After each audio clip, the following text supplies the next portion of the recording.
Before we bring up the text, I will share the screen. I just want to say something about a comment that we will approach shortly on page 16 at the top, where Lacan makes a point, really starting on 15, about the logic of drive, Trieb, which is a concept, of course, in Freud known as instinct. And Lacan notes, of course, that he's famous for wanting to revise the valence of the meaning of instinct towards a Saussurean structural linguistics conception, bound up with a understanding of drive as tied into the logic of the signifier and the repetition of enjoyment. We'll elaborate on that in a moment. But he says that the category is invoked by Kant. Yeah? This relates to the insight of Cogin Karatani in his work Kant and Freud. It was very influential on me because, in Hegel, we have this idea that history is punctuated by the phrase, it's become popular, but it's a maxim. Let's just invoke it. The cunning of reason. Karatani juxtaposes the cunning of reason to the cunning of drive or instinct as a way to point a contrast between Kant and Hegel. And the precise place where Kant elaborates a theory of history, that's what we're talking about here. What is it that makes coherent a continuity or stages of history or periods of history? It's not reason, it's drive, or more specifically, it is what Kant in his essay on cosmopolitanism calls unsocial sociability. Death drive. In other words, yes, everybody wants to talk about Hegel this, da da da da da.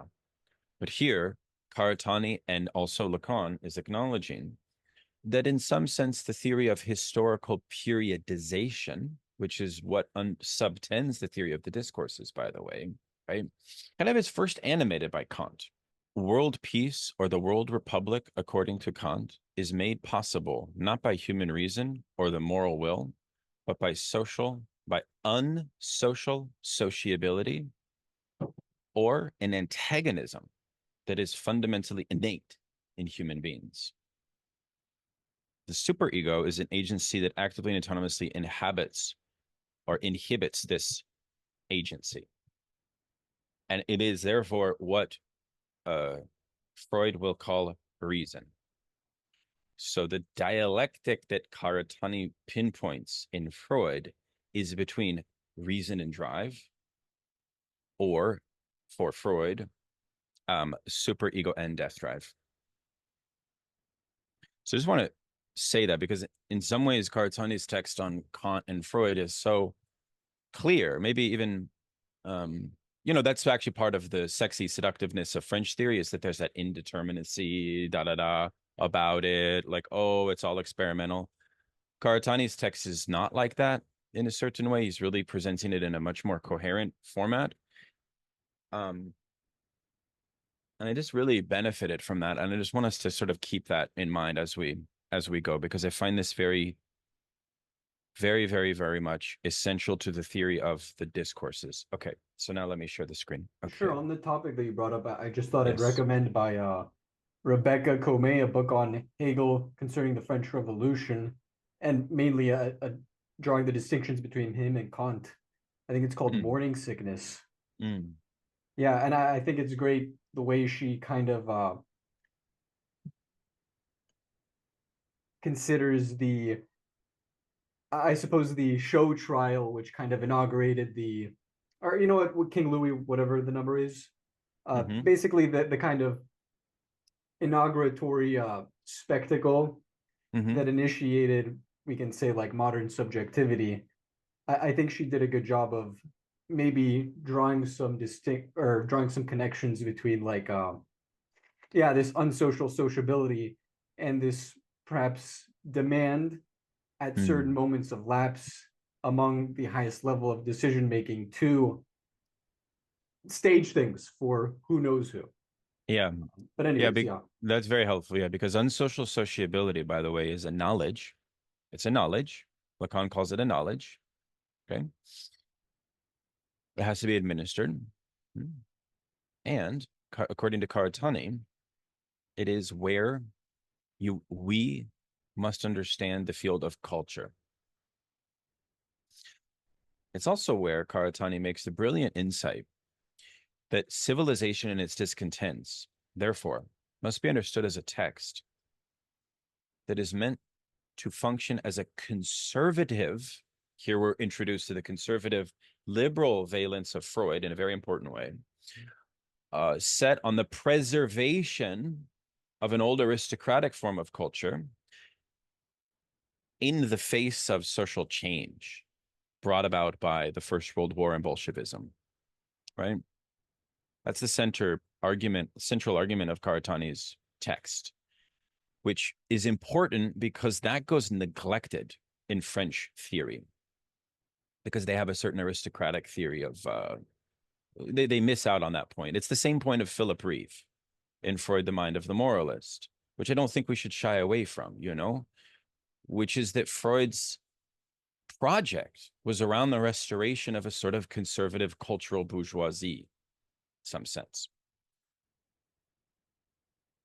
I feel that the haze of 68 thought neglects that reality or obscures it, but we should never obscure that.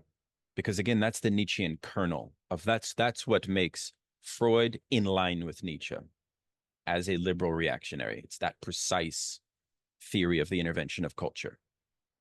So 68 thought moves that because they politicize culture in a particular way that I find problematic. We can discuss that later. All right. Let us begin here at 1. Everything up above, by the way, is logistical. It's kind of not important. Lacan's just talking about the seminar changing rooms and schools and things like that.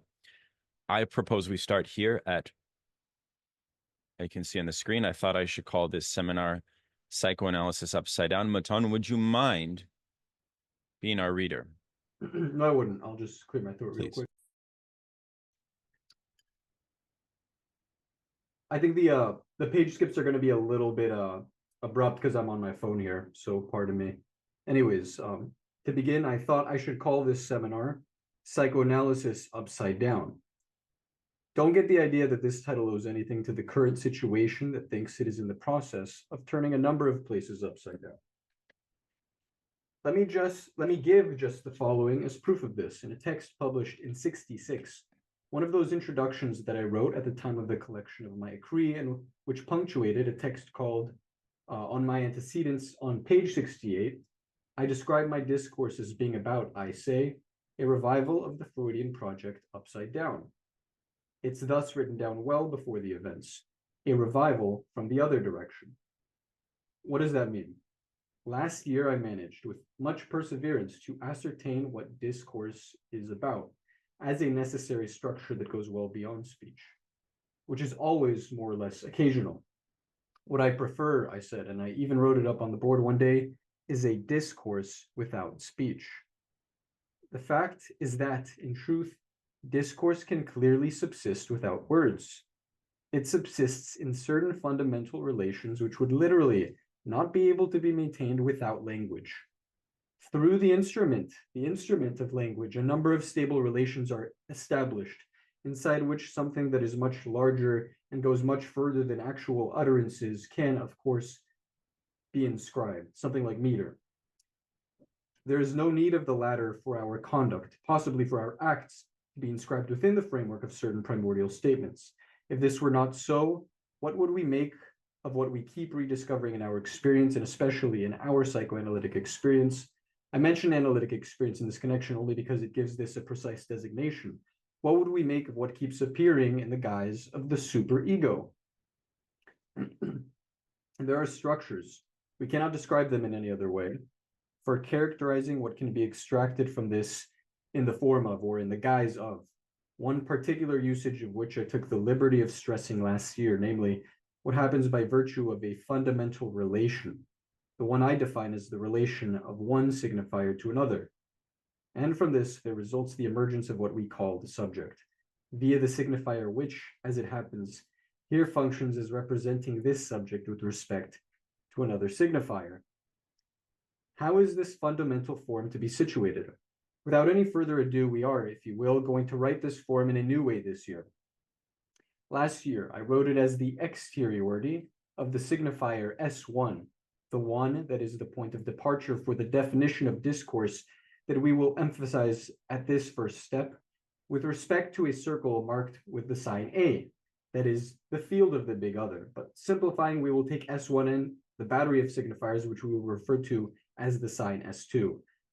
I am talking about those signifiers that are already there, whereas at the point of origin at which we place ourselves in order to establish what discourse is about, discourse thought of as the status of the statement, S1 is the one to be seen as intervening.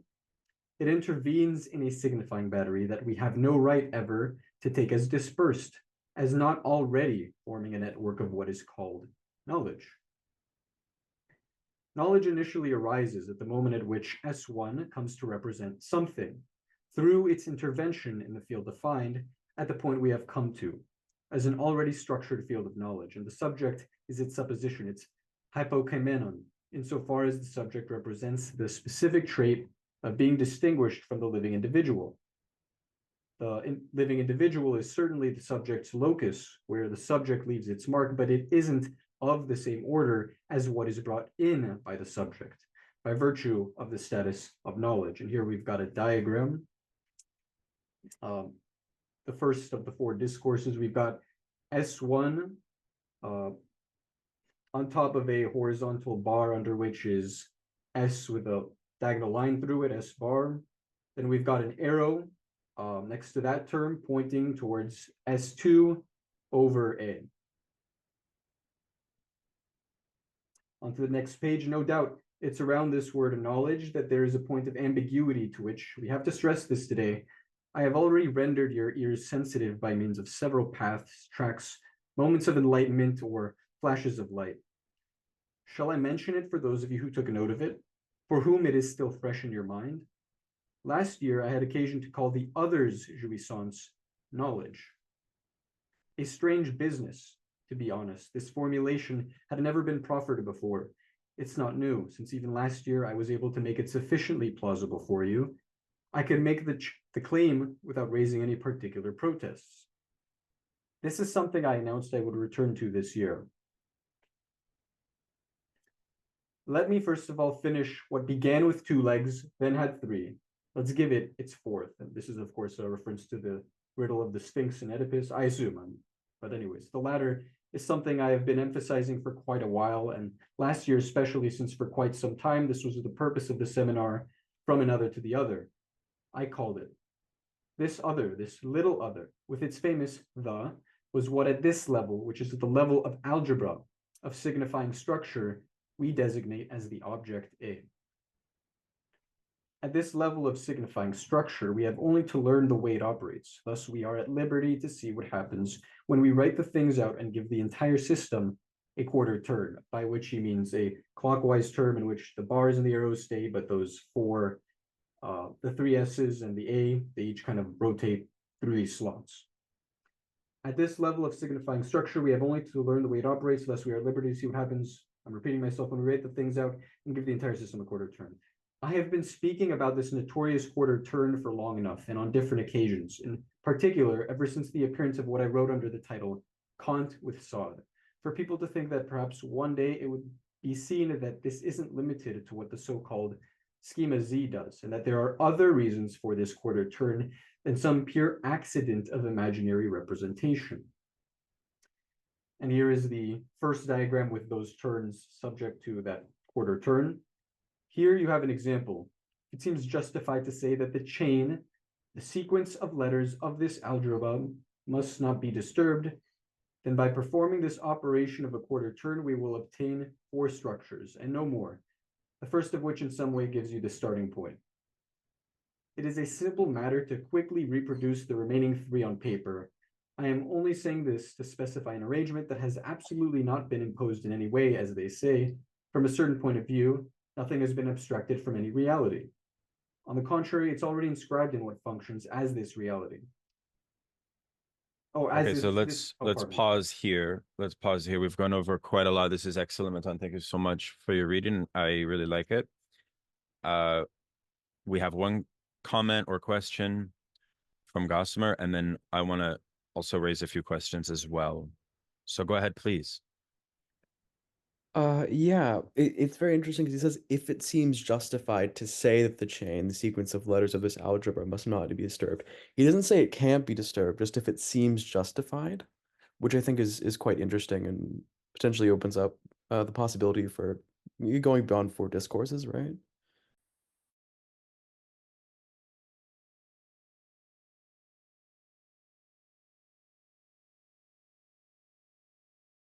You're Daniel, muted, Daniel. muted, yeah.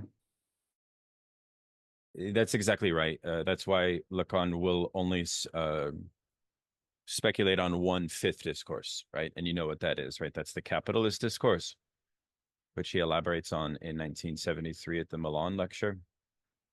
Other Lacanians, like Levi Bryant, have postulated, dozens of other possible arrangements of the discourses, but I think we will have to understand the secondary literature regarding the historical foundation and origin of the discourses in order to understand how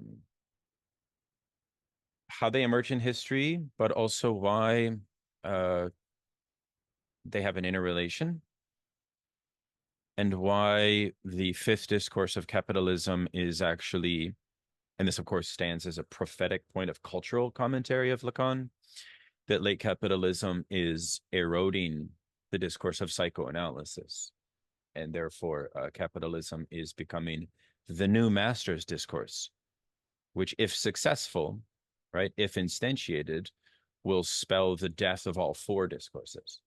So therefore, there is something like, and Badiou says this in his text theory of the subject, something like an idealism of the discourses in Lacan.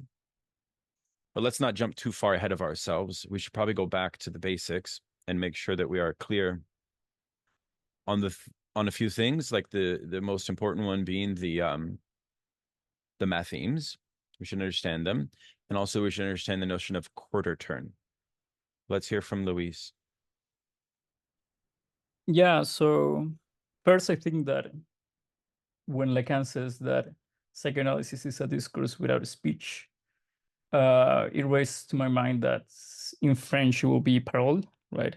And this is what Saussures concept of parole in contrast to langue, right? So parole is the act of a speech that it's in the present, right? However, language, the structure of language is goes beyond the present, of course, right? So this is what is not really nothing new what Lacan is saying in this case, right? That this is a discourse without speech, right? If we understand it that way. Now, I think that in that sense, we can see how his formula, right, the one that is written there, kind of is obvious for him, right? Because I think in the sense that it looks like the paternal metaphor, right, that he already had, formulated before, right, with the difference of the other side that I think might have been resolved in the Seminar 16, because in Seminar 16 was all about the other, the jouissance of the other and how it produces surplus value, right? So this is new, the fact, this other side, right, of S2 and the production of A, right, that I think can only be formulated or be understood as being formulated in Seminar 16. So now Lacan in 17 is kind of realizing that, okay, now it makes sense. Like the paternal metaphor is not just the displacement of meaning, but kind of it's a relationship between, S1 and the other, right? So, and from there we have this quarter turn, right? But I think it's very important to understand that there is a logic to it. It is not just authoritative for him to just write in that way. Yeah. Yeah, exactly. Because in some sense, 16 just showed that Pascal was a a prophet of what Lacan calls the moment in history where jouissance, where enjoyment could be brought in as what he calls an apparatus, right? As a form of exchange in the social relations, in the social field, which was unique and unprecedented because it was a change in capitalism where enjoyment could be counted, where it could be quantified. And Pascal emerges as a theological figure because that quantification of enjoyment led to atheism. Pascal emerges as a figure who provides a new way to retain the old God in the face of capitalism killing God, right? Yeah, you're right, because what Lacan will say in a moment is that what I'm trying to do for you now is provide a theory of meaning. In other words, what you might say, a condensed explanation for how, when I speak to you, the conditions of the loss, the conditions of the production of the A object, of the lost object, is finally systematized in the discourses, which is something that he hadn't yet formalized. So the break from 16 to 17 is a huge one, I would say, for that precise reason, having to do with, and why, therefore, Seminar 17 is so popular, because he's turning to giving an account of how the divided subject appears in concrete discourses that now have a historical mutation and transformation. Go ahead, Matilda. Yeah, part of like the culmination of the last seminar was that the S1, which is like the first signifier that like comes to be like the subject emerges with the S1 coming to represent something to another signifier, and the other signifier is like the other or knowledge. And a problem was like, where does the S1 come from? Since it's like, he says that it's exterior. And kind of the conclusion was that like, it is repetition in some way. It is like jouissance in some bizarre way. Like there's like repetition, like somehow introduces the S1. And that's kind of what that question about the exteriority of the S1 was related to. And then like my summary of what had just happened is like, at the point of origin at which we place ourselves in order to establish what discourse is about, the S1 is seen as intervening. It intervenes in the signifying battery, S2, that is always already forming a network of what is called knowledge. Knowledge initially arises at the moment at which S1 comes to represent something through its intervention in the field of knowledge. The subject is knowledge's supposition, perhaps. It's hypokamenon. Insofar as the subject represents the specific trait of being distinguished from the living individual.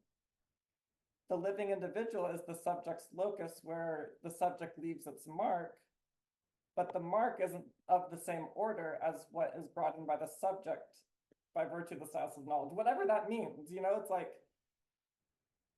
it's perplexing. Yeah, that is true, because there's an operation around the status of otherness as inconsistent, as the large A as inconsistent, which is not immediately apparent to all subjects in a given discourse. But Lacan has to then sort of, as we saw in 16, demonstrate that that is the case. So the subject inhabits that empty vessel in some way, which is why ultimately they have that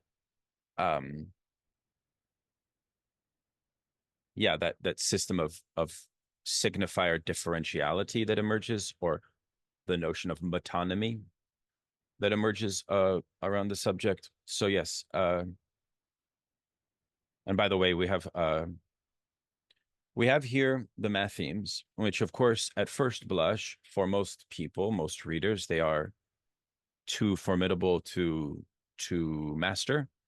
I think, however, that the ones that we're dealing with in the four discourses have such a strong logical coherence that as we progress in this reading group, we'll be able to work with them. And as a prerequisite, I think it's important that all of us walk away with a sense that we know how to do them by memory. That would be a good test of this study group. Because they are pretty precise. Whereas I think last time, Lacan's like messing with all of these different schemas, right? There's like L schemas here, there's strange diagrams and portrayals, but here he really repeats these four, the quarter turn logic, and they work. I'm sorry, but they seem to work. Actually, please. Yeah, I mean, I just wanted to follow on from that, like in the sense that I think the paragraph that Matilda read out, like at the very bottom, I think is sort of the verbal construction of the mathy. And I was thinking about homology in two senses, because like there's the four terms here, but there's also, I guess, the places that they're in are also sort of relatively consistent, like sort of agent, other, truth, and production. And I mean, the other homology being sort of what Luis just pointed out, this is paternal metaphor, but I think it's also sort of at the same time the murder of the primal father, but also kind of like the city-state revolution, or like, I think John's comment about there's no right to ever take the network of signifiers as dispersed, and no right, precisely because, right is inaugurated at the moment at which the field of signifiers are organized, and they're organized through the kind of exteriorization of S1. So S1 is the primal father that's excluded to constitute closed circle A. Yeah, I don't know. So I mean, I was just quite struck by that this point about homology, and I think because the places are sort of consistent, and what Luis was saying earlier about Lang and Parole, like in the earlier paragraph, there's this claim about these are structures, we cannot describe them in any other way. And, something primordial, something that underlies all utterance. So, yeah, I don't know. So, I mean, in that sense, like, I think it, okay, I think I'm just rambling at this point, but yes. Yeah. No, you're right. It's trying, as Connor said last time, I think it was, Connor almost gave us a premonition of what Lacan is trying to get at the root of in this session in introducing the four discourses, which is that I'm trying to provide an account for the appearance of the death drive in a social arrangement of discourse, yeah? Which is something unprecedented in the history of psychoanalysis, which has not been we've not been able to do. Because again, what was going on at the time this is happening? Not only is it the Cultural Revolution, the Sexual Revolution, the war in Vietnam, but all of these Freudian research projects were happening. And Lacan actually was quite enamored. Of course, Lacan's a conservative Catholic, but he was quite enamored with the Protestant mystical intellectual Norman O'Brien in Life Against Death. Was doing the same exact thing here. He's trying to come up with a dialectic of the appearance of the death drive in history. That's what Life Against Death is about. In that sense, it's very, very close to what Lacan is doing. We should never forget that. And in already 3 years prior, Lacan gives a glowing endorsement of Norman O'Brien's project, by the way. We shouldn't forget that either, because Norman O'Brien is neglected. Well, there's a certain elitism regarding his rejection today. Why? Because people associate his theory of the drive as like an old model of instinct, and like maybe it's like too vitalist or something like that. Anyways, I still think people should study Life Against Death. I'm a fan of that book. Sorry, Andrew, welcome. Andrew's, you didn't introduce. Would you introduce yourself briefly, Andrew? Yes, can you hear me? First of all, it's good to be back. See a lot of familiar faces, familiar comrades, so it's really good to be back doing another reading group with Daniel. Yeah, I'm Andrew, aka the Big Signorelli or the Big Sig. I have a YouTube channel, a YouTube cartel on the seminars of Jacques Lacan, so I'm quite familiar and acquainted with Lacan, and specifically this seminar because I actually participated in Samuel McCormick Lectures on Lacan reading group, which I'm a part of currently, but we did seminar 17, so really happy to give whatever I could offer or fail to offer on this seminar. But I just really mainly kind of want to riff off what a lot of people have been saying so far, because this seminar is kind of, you know, a lot, and the discourse could be daunting. But I think one thing that I want to start off with first is that regarding someone's comment about like the multiplicity of discourses that could come about, I think no matter what, that as Lacan will say, you need at least like 4 elements to create a language. And no matter how many multiplicities of discourses we could do with these emergences, that they could only be retroactively accounted for from the discourse of psychoanalysis, that we are accounting historical and structural emergence of mastery based on what psychoanalysis does. And what psychoanalysis is able to do is, quite frankly, because it is what myself and Paris Levitas, another Lacanian, are interested in, is the emergence of psychoanalysis based off of the discourse of science as the subject returning because it's foreclosed as truth. What that means is that rather than the subject being something as a conscious knower in philosophy, it's that of this little a as plus de jouir. So what psychoanalysis is accounting for as, you know, this subject of science is rather that of enjoyment, or of, you know, the repetition compulsion, the death drive that, you know, appears as an impossibility. The second thing I want to point out to, which will be helpful for understanding these discourses, is the logic. And I think you talked about the logic of these, the consistent logic of these discourses, Daniel, but that there are 4 elements, no matter what math themes we, you know, do the quarter turn in, they are in the placements of agent, that we need an agent to address the second part, which is the other. And then we have a production that comes about from that. And from that production, we get a truth event or a truth procedure that comes about to be Bedouin about it. So, and with this, the logic of it is twofold. It's either a production of a truth that is impossible or that of impotence. So keep that in mind. We're either producing an impossibility or we're producing impotence. And this is going to come about because of what analysis is after, not in speech, not in mastery, but the failure and impotence of both. And its return, as somebody talked about, repulsion, repetition. I think it was Matilda. Yeah. And then lastly, the S1 is a mark, which is going back to the Russell's paradox of the set trying to contain itself as, you know, all sets. So this S1 is not the first signifier, but it is a signifier that must be, you know, included for the subject to represent itself as the possible set or impossibility of being a set. So it's a mark. It's a mark of impossibility, or as Badiou would say, the mark of the possibility or impossibility count as 1. So we're trying to count as 1. The subject is trying to count itself as 1. That's what the S1 represents, is a failure to count as 1, or the unary trait. That's all I got. All right.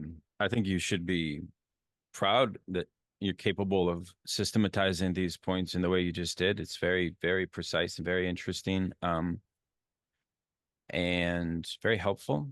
I think next time we can pull out some visuals to walk through, or even we can do what my friend Gabriel Tupanamba likes to do, which is do these like digital boards where people can draw the math themes again, because I think part of what we want to do is treat this as an exercise, like we're kind of at the Lacanian gym trying to concretize and memorize these 4 arrangements, and they're all there for us. Yeah, they are all there for us. Matan, please. Yeah, I thought what Andrew said was great, and it addresses kind of the the sort of perplexity and the trailing offness that we kind of that we were kind of attributing to this first series of statements, because what he'll ultimately do with a statement such as like death drive is occurring or whatever at this moment in this transmission between us, as well as when he starts bringing up the metaphorization of the clinic to the signifiers, is ultimately what he's doing is he's laying out, to put it simply, I think what he's doing is he's laying out the situation of a psychoanalyst confronting his own position on the market as a laborer.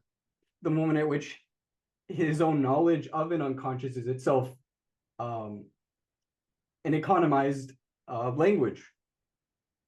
And so here I think we get like a dimension of perhaps, as Andrew was saying, a sociological attempt by the analyst to incorporate their own knowledge into their own knowledge of the unconscious. It's a very helpful way to think about the production of knowledge. And of course, capitalism is inescapable in that regard. And of course, the most important discourse that is developed as it pertains to philosophy is, of course, what is called the university discourse, which is perfected by Diderot and ended by Hegel. Yeah. Diderot is the philosopher who is French materialist that wrote an encyclopedia. He's the finest example of that, but the university discourse is initially created and made possible by a new relationship in the Middle Ages from Charlemagne. Charlemagne creates the possibility of what would become the university discourse, but it produces a alienation of the divided subject in a very particular way in their relationship to the production of knowledge that I find so interesting, by the way, as a little foreshadow of what's to come. So there's a lot that can be done with these, not to mention the fact that in each of the discourses, we also have the possibility of thinking structure, neurosis, perversion, hysteria, obsessional neurosis, etc. As they intersect with them as well, things become more complex once we introduce structure in some ways. So we're in for a real treat. I love this. We should probably get back to reading. Thanks for these comments. Would you mind picking up, Matan, if it's okay, or if someone else would like to read, that's also more than welcome. Sure, I'll read a little bit more, but feel free to interrupt me kind of quickly because I'm gonna have to start charging my phone for work, because that's Okay. what I'm reading off. Okay. Of. Okay. So I'll just start at the paragraph following the second diagram in which he's accomplished the quarter turn. I'll just start with here you have. Yeah, here you have an example.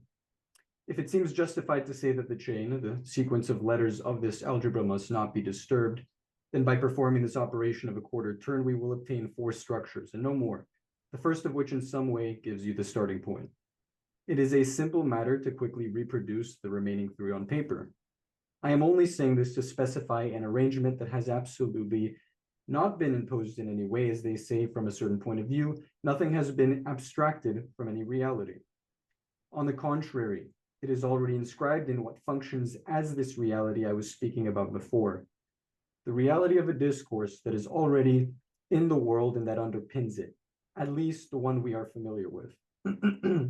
Not only is it already inscribed in it, but it is one of its arches. Of course, the form of letters in which we inscribe this symbolic chain is of no great importance, provided they are distinct.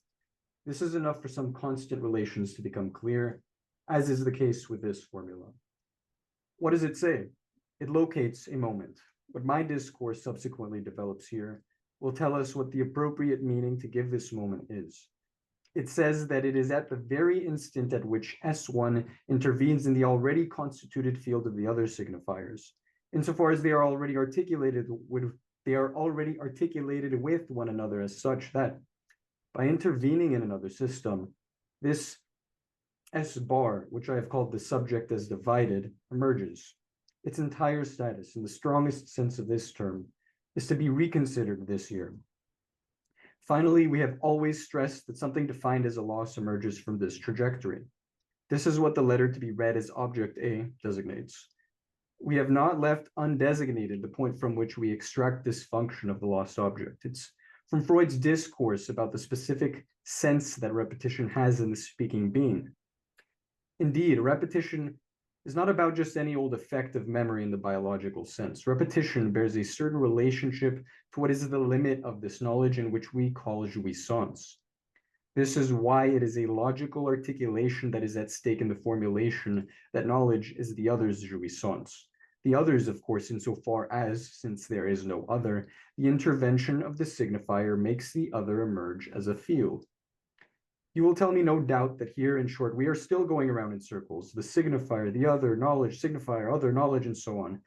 But this is where the term jouissance enables us to show the apparatus's point of insertion.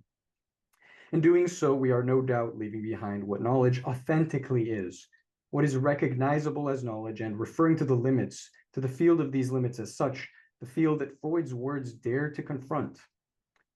What is the upshot of all that these words articulate? Not knowledge, but confusion. Well then, from this very confusion, we have to draw some lessons, since it is a question of limits and of leaving the system. Leaving it by virtue of what? By virtue of a thirst for meaning, as if the system needed it.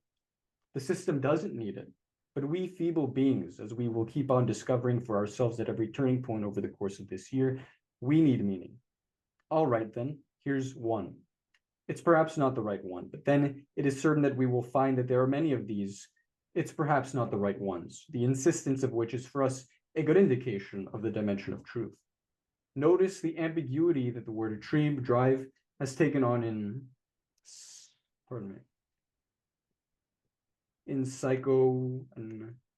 psychoanalytic stupidity, instead of people striving to grasp how this category is to be unpacked, that is drive.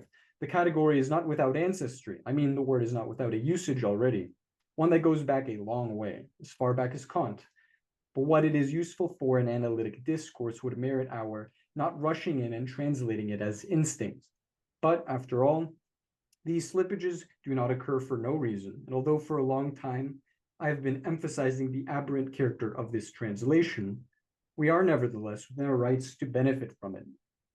Not so as to enshrine the notion of instinct, to be sure, and above all, not in this respect, but to remind you what it is in Freud's discourse that renders it a habitable notion, and simply to try and make this discourse inhabit it in a different way. Popularly, the idea of instinct is indeed the idea of knowledge such that we are unable to say what it means, but it is supposed to result, and not without good reason, in the fact that life subsists. On the other hand, if we are to give any sense to what Freud says about the pleasure principle as essential to the functioning of life, being the principle whereby attention is maintained at its lowest level, aren't we already stating what, as his subsequent discourse shows, was forced upon him, namely the death drive?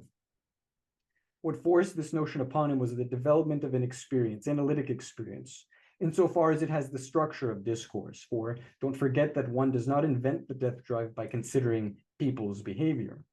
We have the death drive here. We have it here, where something is taking place between you and what I am saying. I said, let's just take a quick break here and have Akshay jump in for a comment or question. No, it was just sort of this how do you put it? Like there was the comment in the earlier page about what began with 2 legs, then had 3, let's give it a 4th. And sort of, I guess, like the classical philosophical opposition would be, say, subject-object. So those are S1, S2, insofar as it's like master and the object of knowledge. And then he's kind of talking about the other side, which I guess was the bottom half of the graph, which is unconscious. So the sort of transition from conscious to unconscious. And so we're leaving the field where knowledge is sort of authentically recognizable as knowledge, which is the top part of the graph, where it's either subject or object. Yeah, and then when we go to this question of instinct, it's like, oh, to unconsciously know, right? Like, I guess in the last seminar, we were talking about introjection and projection. Something is sent out by what, in what consciousness. So yeah, those were some thoughts. Yeah, thank you very much. I mean, it's useful, in my opinion, to remember You know this diagram that Lacan uses of the L schema? What's interesting about the L schema is that it is a journey of a path of a beginning and an endpoint in which certain mutations occur, right? So it goes like, in the case of the four discourses, you go from this down over. It's the same journey, but its logic, as Andrew articulated a moment ago, is one about a completion of a production. And even though all of us after French theory, quote unquote, hate the concept of meaning, Lacan is saying exactly right here, this is what is at stake.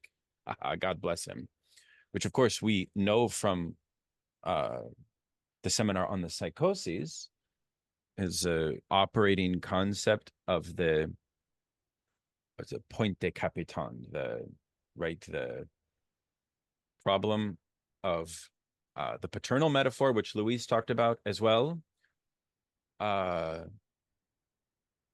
is now able to be identified or sort of instantiated in a discourse in some ways. So yeah, Matilda. I think on this point of like knowledge, we're like moving away from like what is commonly thought of as knowledge, because I think in this sense of the relationship of truth and knowledge and the subject, I put it all in, it happens in a basement, in my thinking, and in the basement, knowledge is the desire to know. So there's no meaning to it, but we demand it. And on the surface, we deal with meanings, and we can't subsist in the paradigm of not where knowledge is the desire to know. Right. In other words, that revolves around why. Well, yes, a commentary on like modern man or the dialectics of courage and justice, as Lacan will say, why modern man differentiates them. That here you have that conversation about modern man in relationship to the Greeks and all of that nonsense, but that Nietzschean kind of question becomes a question because yeah, if later Lacan will say like the discourses only produce what he calls a semblant.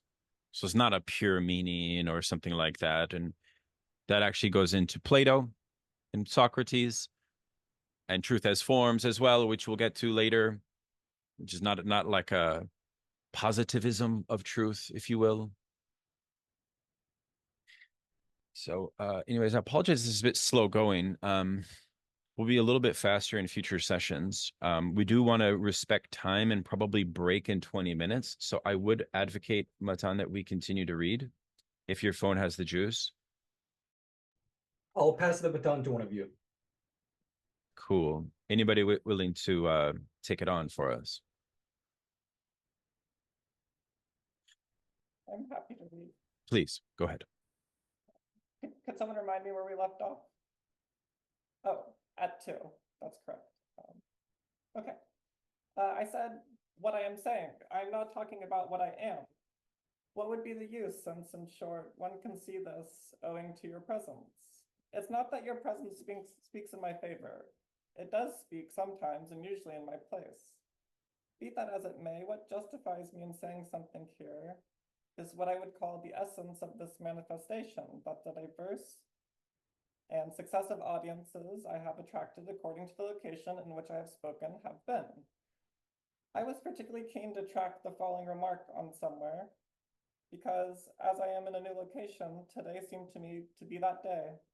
The location has always had an impact upon the style of what I am calling this manifestation, and I do not want to pass up the opportunity to say that it bears a relation to the usual meaning of the term interpretation. What I said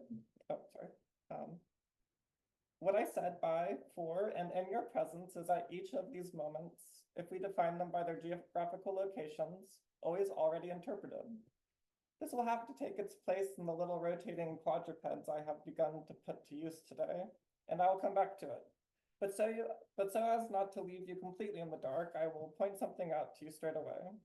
If I had to interpret what I said at St. Anne Hospital between 1953 and 1963, I mean, pin down its interpretation in a sense contrary to analytic interpretation, which makes you feel how much analytic interpretation itself goes against the grain of the ordinary meaning of the term. I would say that what was the loudest chord, the chord that really resonated, was having fun. The most the most exemplary character in this audience, which was a medical one, obviously, but then some of the participants were not doctors, was the person who punctuated my discourse with a sort of continuous stream of jokes. This is what I will take as most characteristic of what, over a period of 10 years, was the essence of my manifestation. Further proof of this is that things only started to turn sour when I dedicated a term to the analysis of jokes. That's a big aside, and I can't go on in this direction for very long, but I must add what it was that characterized interpretation at the place where you left me last time, the École Normale Supérieure, ENS. It's quite magnificent in initials. It revolves around being. One must always know how to benefit from literal equivocations, above all when they are the first three letters of the word insignia, to teach. As it happens, it was in Rue d'Homme that it was noticed that what I was saying was a teaching. Before that, it hadn't been at all obvious. It was not even permitted. The professors, and especially the doctors, were very worried. The fact that it wasn't at all medical left serious doubts whether it deserved to be called teaching. Right to this day, when they saw these kids, these young blokes from the Cahiers pour analysis come along, who were trained in this part of the world where, as I had said a long time before, precisely at the time of the jokes, one of the effects of training is that one knows nothing, but teaches it beautifully. The fact that that was how they interpreted what I was saying, I'm speaking today of a different interpretation from analytic interpretation, does indeed make sense. Naturally, one knows what will happen here. I don't know whether law students will come, but actually it would be wonderful for interpretation. This will probably be by far the most important moment of the three, since this year we are tackling psychoanalysis from the other side, and perhaps precisely giving it its status and what is called the juridical sense of the term. This, in any case, has surely always been concerned with the structure of discourse to the nth degree. If this is what law is, if we cannot grasp how discourse structures the real world here, then where can we? This is why we are no worse off here than anywhere else. It is therefore not simply for reasons of convenience that I seize this opportunity, but it is also what causes you the least inconvenience in your travels, at least for those who are accustomed to the other side. I'm not so sure that for parking here is very convenient, but then for that you still have the Rue d'Homme all the same. Okay, I have a couple comments.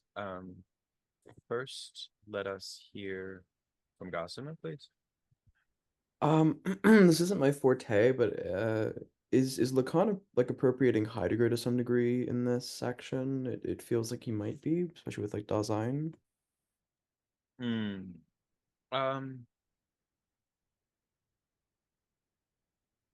I would say not necessarily, because I think what he's saying, he's playing off of the homophony of the sound of the École Normale Supérieure and the acronym of the French word for being, which you could say Heidegger, but it's also Sartre, it's philosophy, it's philosophy. So I think it's slightly broader than just Heidegger per se. You know what I'm saying? It's a question about the evolution of how he became a teacher to intellectuals writ large, including the most elite, the ENS, as well as the medical establishment, and all of these French radicals, and anyone else on the street. That's what Lacan is. He speaks to everyone. His teaching speaks to everyone, right? That's what's novel about the Écrit. That's why it was a bestseller. It speaks to the culture. Yeah. He transcends the academy.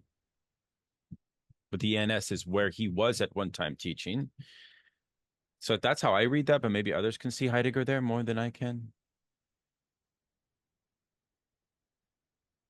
Luis, maybe you could help us. or jump in as well? I was trying to think about Heidegger, but I didn't find anything. But anyways, I found it interesting. Well, I didn't find much more substance in this part, but I found it interesting the footnote, right? Then when he talks about the other side, the footnote number 3, he's talking about the fact that the call normal superior is on the other side, or on the actually the faculty of law is on the other side from the call normal, right? And I found it interesting because you said that Greek found named this seminar the other side of psychoanalysis, right? I think the metaphor is very interesting, right? Because it's the other side. In this case, Lacan is moving from clinical interpretation, he's mentioning right now, to a more institutional, legalistic interpretation of psychoanalysis, right? So. Yeah, thank you very much. Yeah, that's exactly right. Yeah. That's exactly right. And as I'll share in the Discord, a wonderful series of secondary literature from all of the top Lacanians, including Éric Laurent and Miller himself, on this seminar. In fact, Miller's essay was so influential on my Nietzsche chapter for me personally, on Nietzsche and Lacan, precisely because what Miller pinpoints regarding Lacan's later critique of modernity is a very Nietzschean point, although Nietzsche is not mentioned, by the way. I insert him myself in my own way. But I'll share those essays with you precisely because Laurent shows that the juridical, you could say is like the most left open or open to new advances. And Laurent himself like speculates a bunch and adds a bunch to the missing juridical reflections throughout Seminar 17 in a very interesting way that I really found good. Would somebody else like to pick us up here? I think we at 3, Matilda?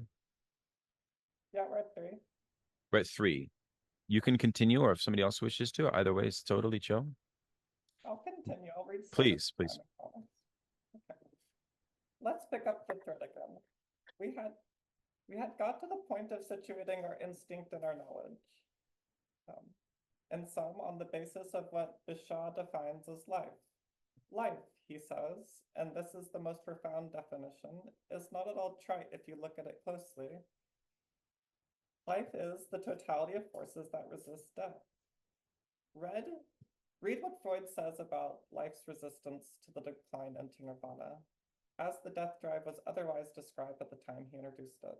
No doubt, at the heart of analytic experience, which is an experience of discourse, he gives thought to this decline toward a return to the inanimate. Freud goes that far, but what, he says, makes for the subsistence of this bubble, really, this image forces itself upon you when you listen to these pages, is the fact that life only returns there via paths that are always the same, ones it has previously traced. What is this, if not the true sense given to what we find in the notion of instinct, which is that it implies knowledge? This track, this pathway, is familiar to us. It's ancestral knowledge. And what is this knowledge if we don't forget that Freud introduces what he himself calls beyond the pleasure principle? What is this knowledge, the pleasure principle itself not being overturned thereby? Knowledge is what brings life to a halt at a certain limit on the path to jouissance.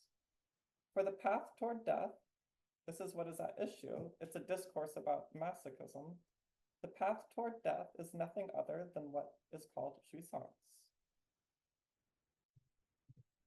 The relationship between knowledge and jouissance is a primitive one, and it is where what emerges with the appearance of the apparatus of the signifier comes to be inserted. It is henceforth conceivable that we are binding up the function of this emergence of the signifier. That'll do, I hear you say. Do we really need to explain everything? And why not the origins of language? We all know that to structure knowledge correctly, one needs to abandon the question of origins. But what we are doing in spelling this out is superfluous with respect to what we have to develop this year, which is situated at the level of structures. It is a futile search for meaning, but as I have already said, let's take note of what we are. I will go on then. At the intersection of a jouissance, and not just any jouissance, it must no doubt remain opaque. At the intersection of a jouissance that is privileged above all others, not because it is sexual jouissance, since what this jouissance designates by being at this intersection is the loss of sexual jouissance, castration.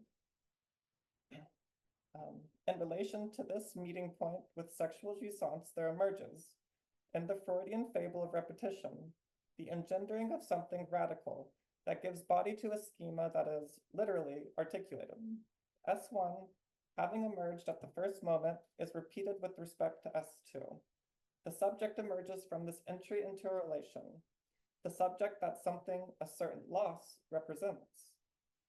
And it is worth having made this effort in the direction of meaning in order to comprehend this ambiguity. It was not for nothing that last year I called surplus jouissance this same object that I had moreover described as the one that the entire dialectic of frustration and analysis is organized around. This means that the loss of the object is also the gap, a hole opened up to something, and we don't know whether or not this something is the representation of the lack in jouissance, which is situated by means of the knowledge process, insofar as it appears in a completely different light as a result of being, from that point on, knowledge scanned by the signifier. Is it even the same? The relationship of jouissance is suddenly made to appear in a different light by the still virtual function called the function of desire. Moreover, this is why I'm describing what appears here as surplus jouissance, and not forcing anything or committing any transgression. I beg you to bite your tongue a bit over all this nonsense.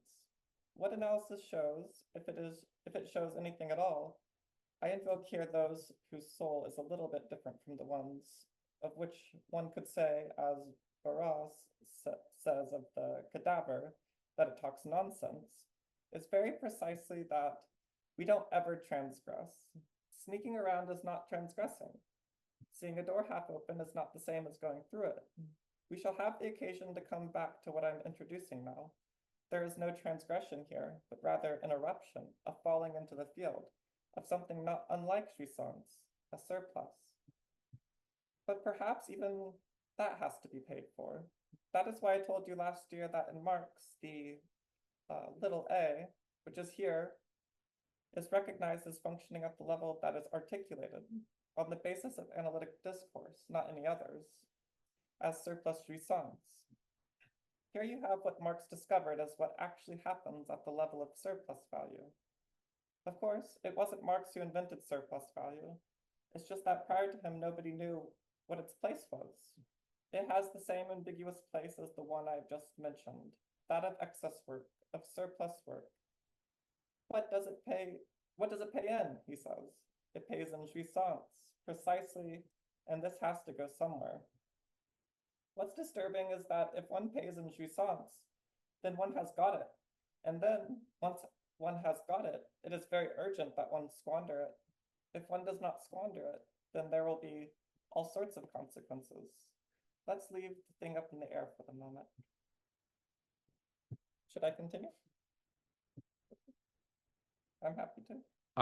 I'm happy with you continuing, although I know we have people that may have befuddlement at some of the prior formulations that were explained, and I just want to encourage folks to bring their confusion to the chat or their questions to the group so that we can mutually benefit from them.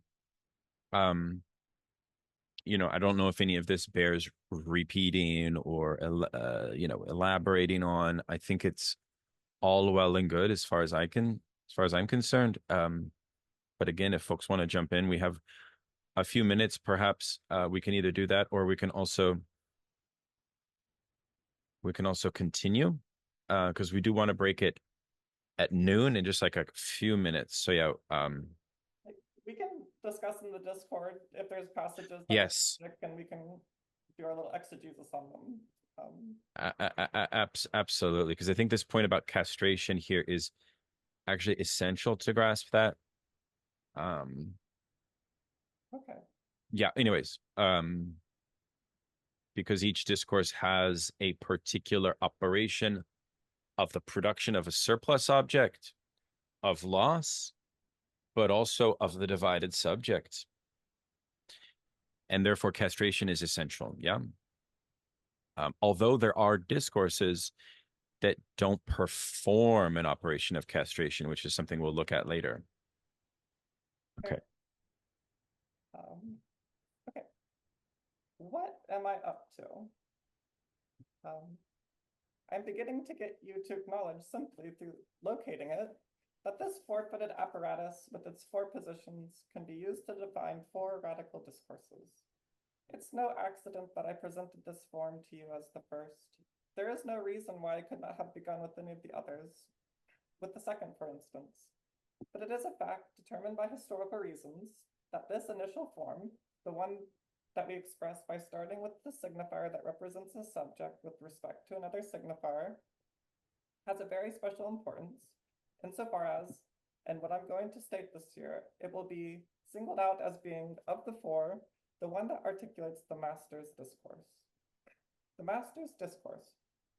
I don't see any point in recounting its historical importance, given that you are, after all, on the whole, recruited through this sieve called the university, and that as a consequence, you are not unaware that it is all philosophy ever talks about.